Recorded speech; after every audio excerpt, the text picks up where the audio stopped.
ARC পদ্ধতি অবলম্বন করার ফলে রাজ্যে আলু উৎপাদন প্রায় 3 গুণ হয়েছে। তবে এখনও এই আলুগুলো বাজারে ছাড়া সম্ভব হচ্ছে না, কারণ এখনও পর্যন্ত রাজ্যের সমস্ত চাষিদের মধ্যে এআরসি আলু বীজ বিতরণ করা সম্ভব হয়নি।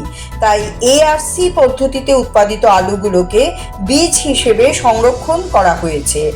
আগামী দিনে কৃষকদের মধ্যে এই আলু বিতরণ করা হবে।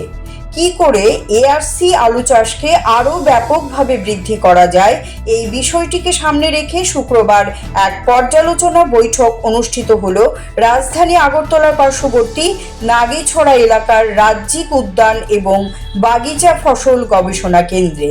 এদিনের এই পর্যালোচনা বৈঠকে উপস্থিত ছিলেন রাজ্য সরকারের কৃষি এবং কৃষক কল্যাণ দপ্তরের সচিব অপূর্ব রায়, আন্তর্জাতিক আলু গবেষণা কেন্দ্রের দক্ষিণ পূর্ব এশিয়ার অবজারভার বিজ্ঞানী ডক্টর কল্পনা শর্মা, রাজ্যিক উদ্যান এবং বাগিচা ফসল গবেষণা কেন্দ্রের প্রধান ডক্টর রাজীব ঘোষ, পশ্চিম জেলা উদ্যান এবং মৃত্তিকা সংরক্ষণ দপ্তরের উপ অধিকর্তা Sujit Das, assistant director Arin Majumdar, assistant director Abhinash Das, assistant director Sagarika Bhattacharya সহ অন্যান্য আধিকারিকেরা। আগামী দিনে কি করে রাজ্যে এআরসি পদ্ধতির আলু চাষকে ব্যাপক অংশের কৃষকদের মধ্যে ছড়িয়ে দেওয়া যায়, এই বিষয়ে পর্যালোচনা করেন উপস্থিত সকলে।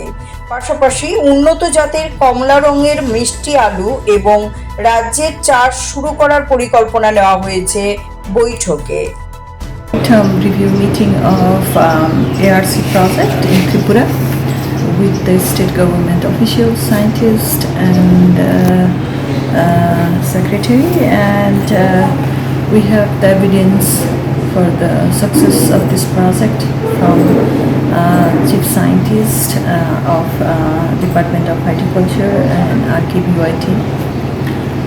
And we are looking forward to continue this momentum till 2029-30 to make Tripura sustainable in seed potato production, not only seed potato production but also improving the productivity to close the yield gap and support the trade in the region.